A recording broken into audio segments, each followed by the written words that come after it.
صدی کا سب سے خوفناک ترین سورج گرہن لگنے والا ہے۔ جب دنیا تاریکی میں ڈوب جائے گی 2 اگست کو دنیا اب ایک نایاب آسمانی منظر کا گواہ بننے والی ہے۔ یہ صرف ایک نہیں ہوگا بلکہ ایسا مکمل سورج گرہن ہوگا جو پوری صدی میں صرف ایک بار دیکھنے کو ملے گا۔ اس دن زمین کا ایک بہت بڑا حصہ تقریباً 6 منٹ تک مکمل تاریکی میں ڈوب جائے گا۔ نہ دن کا اجالا ہوگا نہ سورج کی روشنی، بس خاموشی، اندھیرا اور ایک عجیب سا سکون۔ یہ فلکیاتی مظہر اس لیے بھی خاص ہے کیونکہ اس دن زمین سورج سے اپنے سب سے زیادہ ڈسٹنس فاصلے پر ہوگی، جسے سائنسی زبان میں ایفیلیون کہا جاتا ہے، اور چاند زمین سے بالکل قریب ہوگا، یعنی پریجی پر۔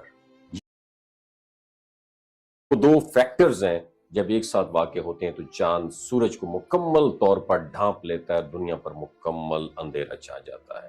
اس خاص گرہن میں سورج مکمل 6 منٹ 23 سیکنڈ کے لیے نظر نہیں آئے گا۔ یہ زمین پر اس صدی کا سب سے طویل مکمل سورج گرہن ہوگا، اور اگلی بار ایسا منظر شاید 100 سال بعد دیکھنے کو ملے۔ یہ گرہن یورپ، شمالی افریقہ، مشرق وسطیٰ اور کچھ ایشیائی حصوں میں دکھائی دے گا، اور مصر کا ایک شہر ہے وہ خوش نصیب مقام ہوگا جہاں یہ منظر سب سے زیادہ واضح اور طویل ہوگا۔ ماہرین فلکیات کے مطابق یہ موقع ان تحقیق کا خزانہ ہے۔ فضا کی تبدیلی اور درجہ حرارت پر اس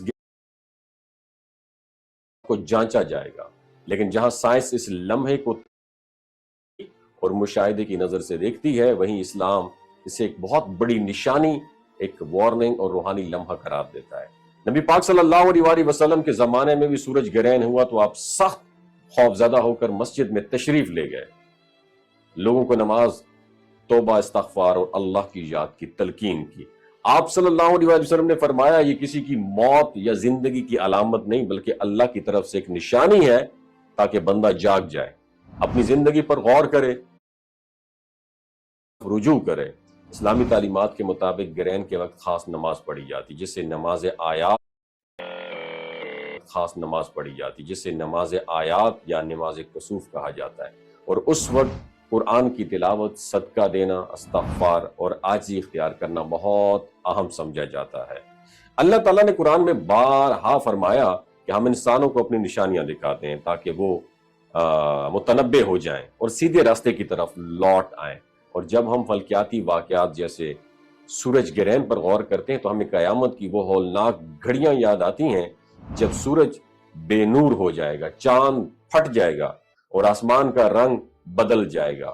ان لمحوں میں ہمیں یہ یاد رکھنا چاہیے، یہ صرف سائنسی ایونٹ نہیں بلکہ اللہ تعالیٰ کا ایک میسج ہے، ایک جھلک ہے اس دن کی جو یقیناً آنے والا ہے۔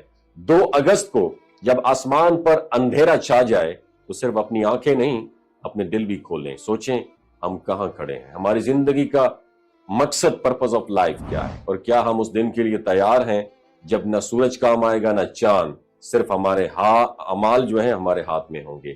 یہ ایک اپرچونٹی ہے سورج کے چھن جانے پر روشنی کو تلاش کرنے کی، اللہ کے قریب ہونے کی، اپنی غفلت سے بیدار ہونے کی، اور اس دن سے پہلے توبہ کرنے کی جب واپسی کا کوئی وے آؤٹ نہیں ہوگا۔ وما علینا الا البلاغ المبین۔